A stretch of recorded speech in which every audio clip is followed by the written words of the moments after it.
Hello guys, welcome to my channel. তো তোমরা কেমন আছো? আজকে কিন্তু আমি সকাল থেকে উঠে ব্লগটা স্টার্ট করেছি একমাত্র তোমাদের সঙ্গে শেয়ার করবো বলে। তো আজকে ষষ্ঠীর দিন, আমাদের বাড়িতে তো পুজো হয়। তোমাদের কার কার বাড়িতে পুজো হয় প্লিজ কমেন্ট করো। তো প্রতি বছর আমি মায়ের সঙ্গে আমিও যাই স্নান করতে, এরকম পাখা, বটের ডাল, পাকড়ের ডাল, খেজুর, এইসব আম সাথে করে নিয়ে পুকুরে স্নান করতে। তো দেখো আমি স্নান টান করে আমি আর মা চলে এসেছি।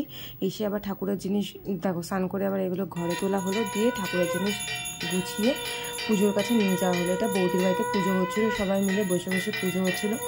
দেন সমস্ত কিছু গুছিয়ে আমি ঘরের পুজো দিচ্ছিলাম, মা ওখানে গিয়েছিল, আমি পুজো দিয়ে আবার ওখানে গিয়ে জয়েন করেছিলাম। তো আজকে তো ভালো মন্দ সবার বাড়িতে খাবার নিশ্চয়ই হয়েছে, জামাই ঠামাই এসছে। তো কারা কী কী করেছো সেটা কিন্তু কমেন্ট করে জানাও। আর যারা যারা আমার চ্যানেলটাকে এখনো সাবস্ক্রাইব করেন তারা কিন্তু প্লিজ চ্যানেলটাকে সাবস্ক্রাইব করে দিও, আর লাইক কমেন্ট শেয়ার করতে ভুলো না। আর যারা যারা আমার চ্যানেলটা এখনও দেখছো তোমরা কিন্তু প্লিজ আমাকে সাপোর্ট করেছিও। আমার 3000 সাবস্ক্রাইব কমপ্লিট হয়েছে। আমি চাই আরও তাড়াতাড়ি সমস্ত কিছু হয়ে যাক, তোমরা সাপোর্ট করলেই আমি জানি হয়ে যাবে। দেন পুজো কমপ্লিট করে এসে বাড়িতে এসে দেখলাম লুচি আর ঘুগনি রান্না হয়েছে, তারপরে দেখি মা মাংস রান্না করেছে, তারপরে ভাত, পটল ভাজা, মাংসের ঝোল, লেবু নিয়ে খেতে শুরু করলাম। তোমরা কেমন কাটালে কমেন্ট করো। টাটা।